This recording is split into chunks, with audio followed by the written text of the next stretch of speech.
Welcome back to Foundation 21. My name is Andrew, and today I'm going to introduce you to the next two basics of the Christian faith: meditation and prayer. These two go together because they are both about connecting ourselves to God. Christians believe that God is the designer and creator of the universe. Most of us wouldn't pretend to know how he did it or in what time frame. That's for others to continue to explore and speculate about.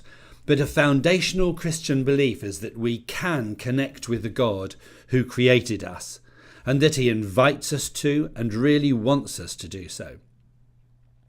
Prayer and meditation, though meditation more so, describe the process of deliberately taking time out, perhaps a few seconds, 10 minutes or even more, a day or a week, away from what we are doing, and in that time creating a bubble of quiet in which we can think about God and our friendship with him, and talk with him, in the same way as you would text back and forth with a friend, or visit them and share your lives together. It sounds preposterous in some ways, but people who have got over the seeming impossibility of such a thing and begun to trust that it might be so, have found a whole new world, a world of faith and trust open for them. Evidence shows that even if you don't believe in God, the act of meditating on a supposed benevolent creator who cares about you personally is beneficial for the physical development of your brain. Of course, anyone who starts to meditate or pray is likely to have at least some belief that God might be real and wants to connect with them, and perhaps too that God will in some way reward them for deliberately choosing to seek him out. And of course he does, although the truth is God doesn't often reveal himself in any depth to a casual inquirer, in the same way that you are unlikely to bare your soul to a telesales operator asking, "And how are you today?" No, friendship with God invites a different attitude, one of sincerity, honest inquiry, and a humble desire to know him personally, as many hundreds of millions of people claim to have done before us. Putting aside our doubts and fears for a while, we simply choose to pursue making a good connection.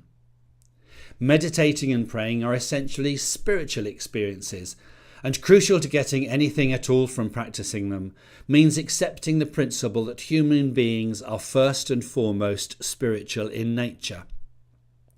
At the core of human life is the human spirit, and in meditation and prayer we choose to connect the spirit part of our lives to the Spirit of Christ. Although this may seem strange when we start, particularly in a materialistic 21st century, when many people have ridiculed or written off spirituality, or substituted it with something else, we can soon pick up what meditation and prayer are all about and begin to benefit from them.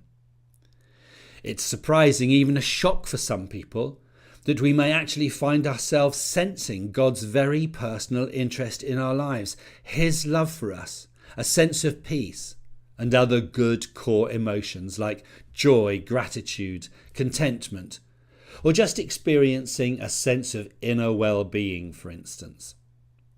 In the same way that human friendship often deepens over time, and its depth increases as we get to know the other person, so friendship with God, who is present in the world as the Holy Spirit, becomes richer and stronger as we devote more of our time and energy to knowing him better. For many friendships, the problem is finding common time in our diaries or somewhere to meet. But the Holy Spirit isn't limited by time and space, so it's up to us to decide when, where, and how often. When we are ready, God is already present and waiting for our conscious attention. Prayer is first and foremost about deliberately communicating with God, both audibly and in the quietness of our inner life.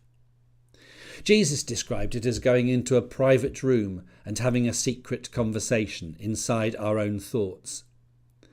In the same way as we think, we can pray, consciously aware of the Holy Spirit listening and maybe creating his thoughts in our mind.